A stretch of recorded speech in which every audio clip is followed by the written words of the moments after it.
Hey guys, so I'm actually here, still on MAS Athena, and my guardian angel has left me, but we're going to a place called Thuruwadula. So I actually read about this place before. It's an analog forest, and so what analog forests are, they're these old, previous sites that were developed and then they were reclaimed and then restored. And so what I'm really hoping to do, since reading about this place, is just explore to really see kind of what kind of ecosystems are here and how they've done it. So I'm pretty excited. So I'm actually gonna. So there's a little. Let's hold on. Let's see what I can do. Okay, got to get this thing moved out of the way first. And let's put it down. Okay, so we're in. Okay, so this already I can see this place is just something else. It's hard to imagine that there was a village or that there was really any kind of development here before. And so okay, so here, okay, perfect, great example of conservation in action. So we can tell that this place is well maintained. So there is some information that we see here. So let me see if I can grab all right, perfect, there we go. So, do not litter, no plastic bags, very important in this day and age. If you are still throwing plastic bags out, there's a special place for you out there. No bottles, do not pick anything. So again, conservation in action. No spitting, no fishing, and no fires and no alcohol. So, standard things, but it's also very, very good that this is here. So, first sign of a well-maintained area is that there are rules in place that make sure that everybody can enjoy this. All right, so let's keep going. Oh, actually, you know what? Here, there's perfect. There's a little sign. So Thuruwadula, right here. So this is how you know that you're in the right place. Once again, it's hard to imagine that there was once a thriving village in this area.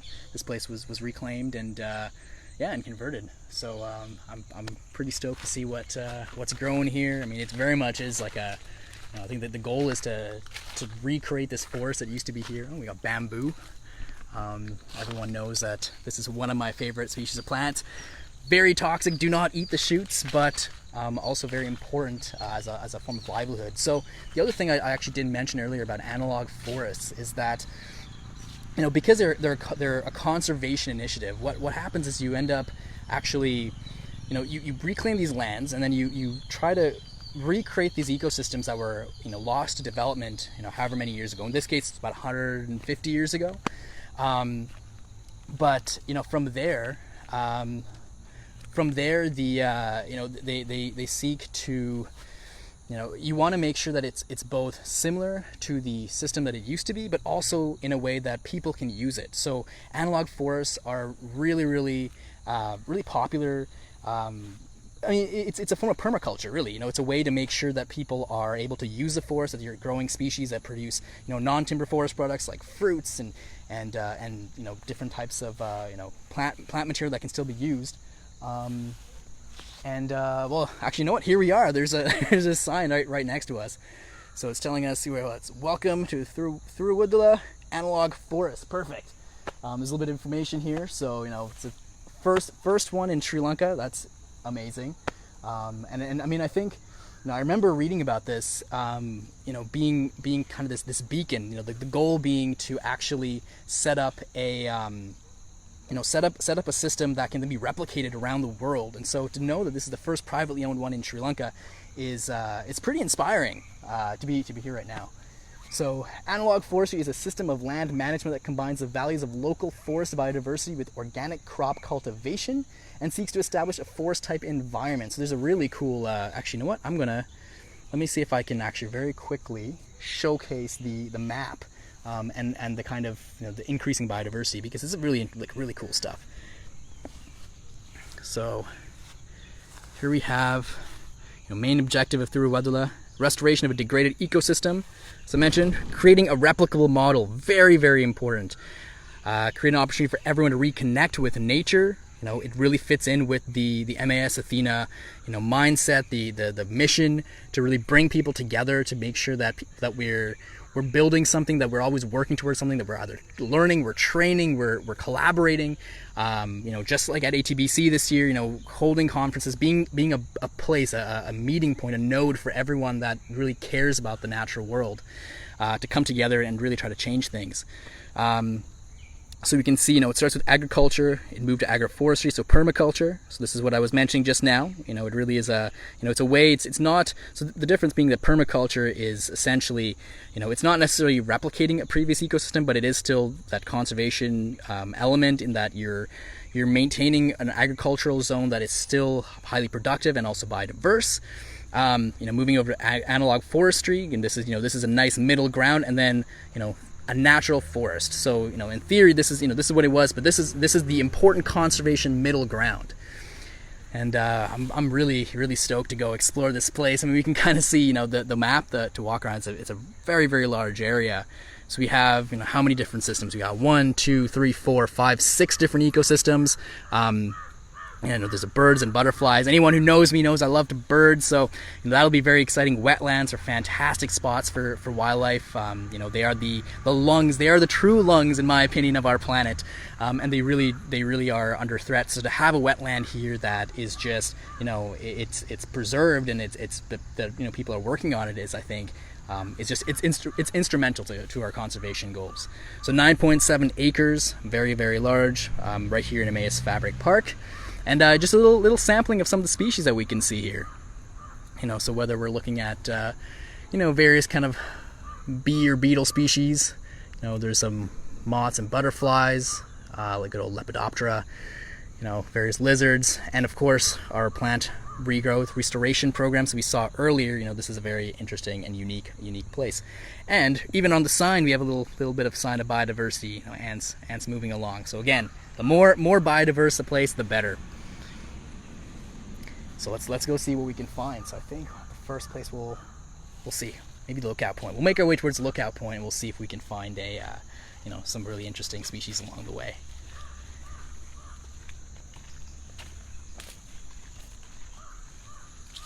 Oh wow, that's gorgeous.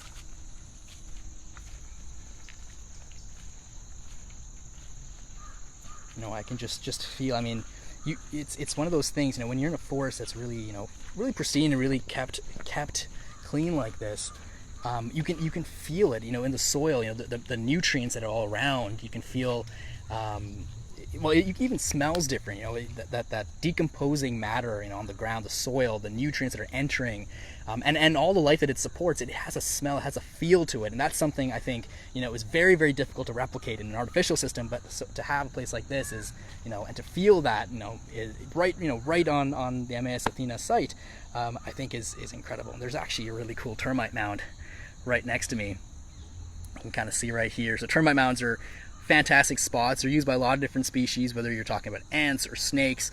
Of course, termites themselves. A lot of termites that fly around here, but, you know, they're really cool. They're really cute. Very, very important parts of the ecosystems. They, you know, especially during the mass spawning and mass, you know, flights, they are an important food source for a lot of different species, you know, birds included. And once again, you know, these kind of species, you know, we might not think too much of them, but they really are, you know, the backbone of some of these very, very important ecosystems. We're looking at, you know, there's different flowers here, you know, all these different types of vines, and we can kind of see. So again, I mean, this just, you know, just walking around, wow, this place, I think I've gone like only not that far, 10, 15, maybe 20 meters, and it already feels like we're, you know, walking in Jurassic Park.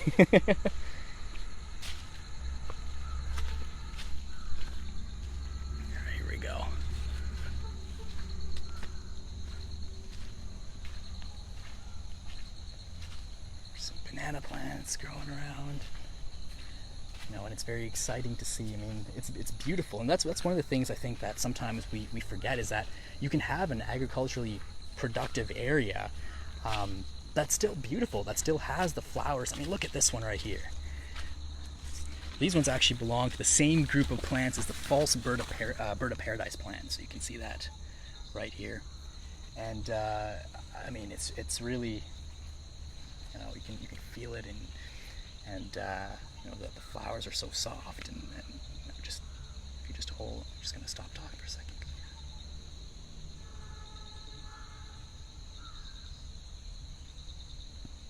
Here.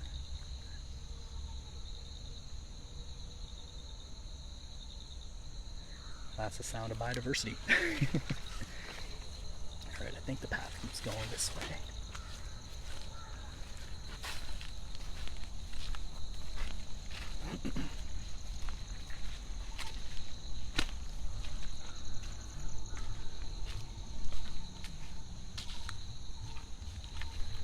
It's a cannonball tree. So these trees are incredible. They actually produce these fruits that are massive. You can kind of see it right above me. It's not producing any fruits now, thankfully, because if one of these guys hits you on the head, it's game over. But it's a very impressive sight to see. These trees are really, I mean, they're all beautiful in their own right, aren't they? And we have it looks like an old compound of some sort. What is this? Let's see if I can. I think I can actually go inside here. All right, hang on. Yeah, so there's a thatched roof construction. We have timber. Oh, this is really interesting. You can kind of see this mud brick style construction. So it looks like this area could be used, it's a multi-purpose area, but really, I think one of these kind of areas were used for really everything, for cooking, for sleeping, in different parts of the world.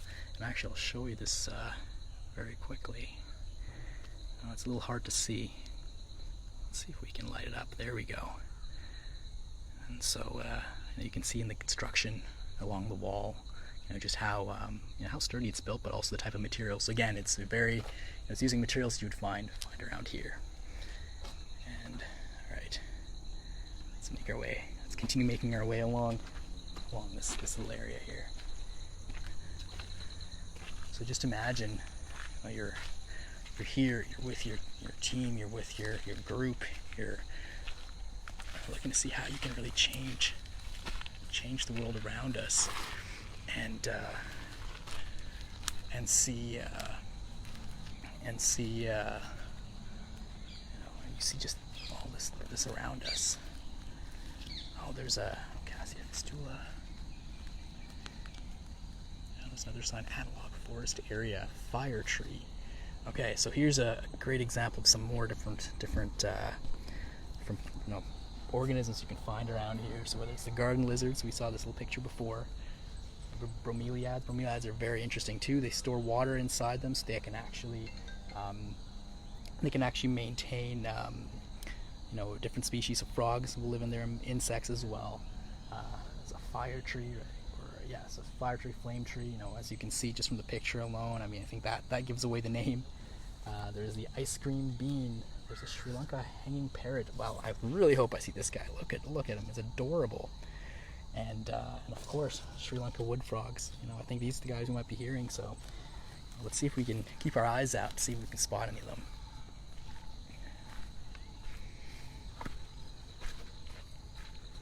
This tree's got a ton of lichen on it. It's beautiful.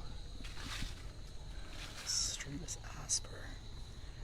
So one of the really cool things about this place is because it's also very important for education. You do have some of these signs. Not everyone, but you can get a little bit of information about the trees that you're seeing, and learn about the species while you're out here.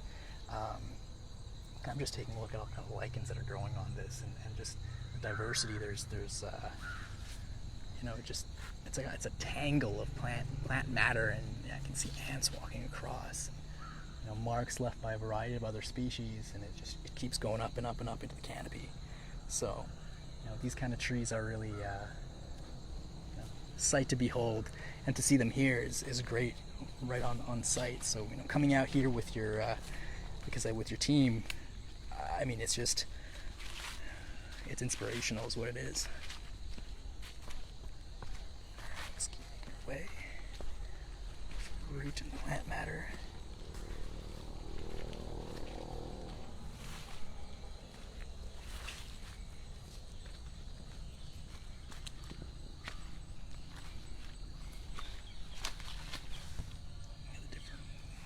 grasses that are growing in the moss. I mean, it's so lush, it's so green. I mean, you can just see just right around me, it's so green.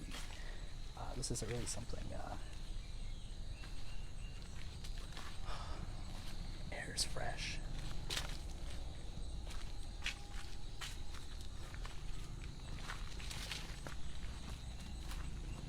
There's a dense thicket of plant material out here. Oh wow.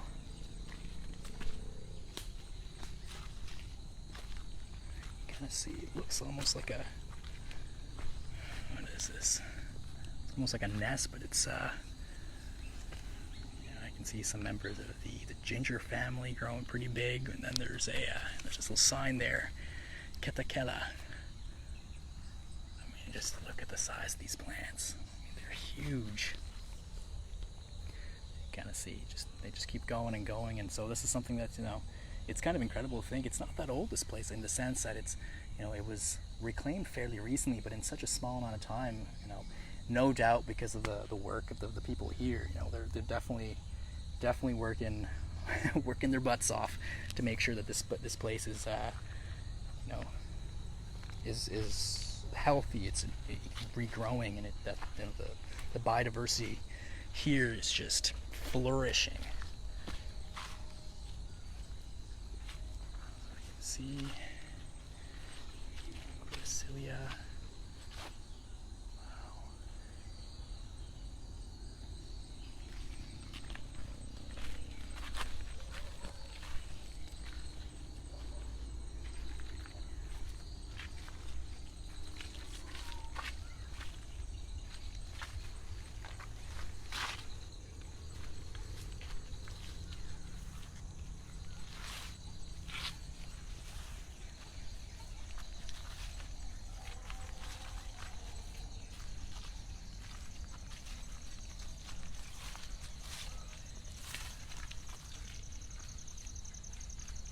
Flowers are out here.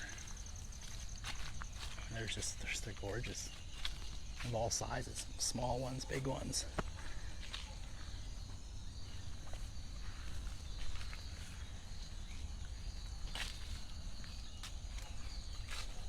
Oh, there's a sign up here. Let's see what this says. Oh, we're in the wetland ecosystem. So we have white-throated kingfishers, Diamedella, oh, that's a gorgeous plant. Common paddy field frog, maybe these are the ones I was hearing last night. I'm moving along the roadside, but if I can see some of these, I'd be very excited. Some lotuses, green skimmers, yeah, the green skimmer. I mean, so these guys were even coming into the MAS Athena today. Now we saw one earlier today, and I think it's great that we can, even in the main center, we saw them. Imagine, how healthy the population needs to be out here, and these are top predators. So, oftentimes when an ecosystem is degraded, the top predators, are the ones that suffer first because they're the ones that require the most nutrients. And to see that these guys are thriving enough that we can see them even out there, tells us that everything below them is very healthy. It means that they're able to. The populations are able to grow, to explode, really, because there's enough prey for them to eat. So that really tells us that, from the down, all the way from the bottom, the nutrients that are coming in, is supporting life all the way up many levels, many trophic levels, it's called.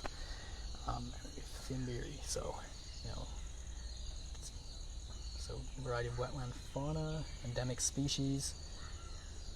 It's a simulation of a natural forest through tree stratification. So again, there's a bit more information up here too. Purifying water, locking up pollutants. Wetlands, once again, extremely important systems.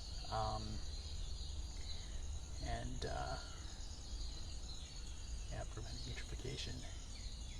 So here, the objective of this wetland is to retain water during wet periods and release water during the dry periods. So having this healthy wetland ecosystem means that we can actually maintain more than just this one system across this whole region.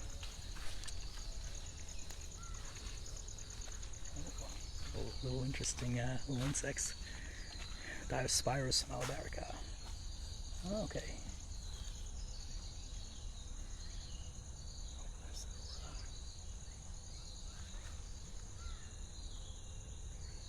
Variety of ants, and there's actually an ant mimicking spider running along this plant here.